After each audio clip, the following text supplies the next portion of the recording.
Good morning. It's already 6:30. So ito yung panahon sa bundok. Yan. Napaka-presko ng bundok natin dito.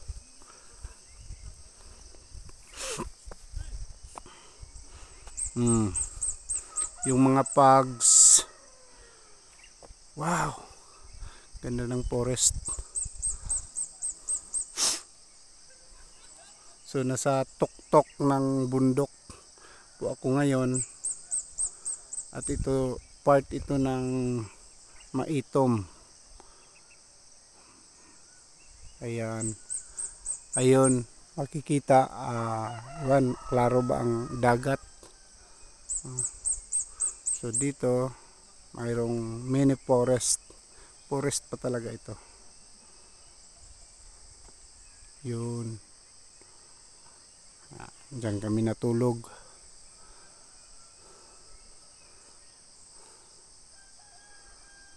So hinihintay ko na yung pugs ay mag-akyat. Mamaya kunti mag-akyat na yan.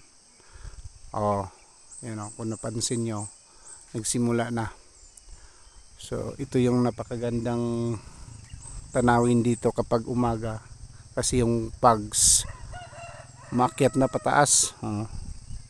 Maya kunti labasan na yan, para na siyang dagat, no? Sea of clouds na tinatawag. Ito yung beauty na wow, napakaganda. Napansin niyo yan guys, 100 of hectares yan, 1,000 of hectares yan na forest, virgin forest. Hindi lang masyadong maklaro dito kasi maliit, wala kasing back camera, ito front camera yung gamit ko guys, kaya hindi tayo maka zoom. So pag may drone, no, maganda. Kahapon nagpalipad kami ng drone doon sa area na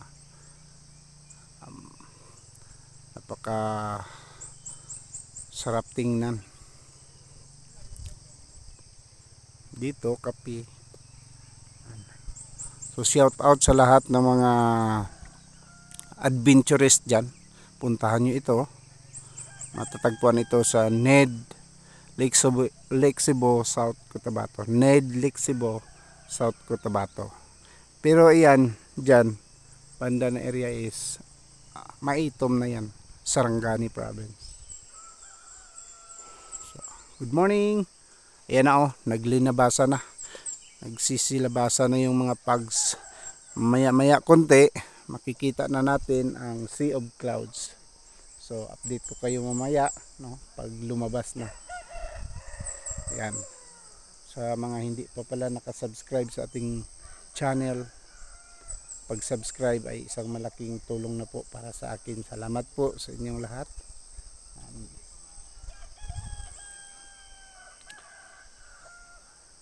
Ayan. Balik tayo dito mamaya kapag lumabas ng lahat para makita natin yung kagandahan ng Sea of Clouds. Bye bye.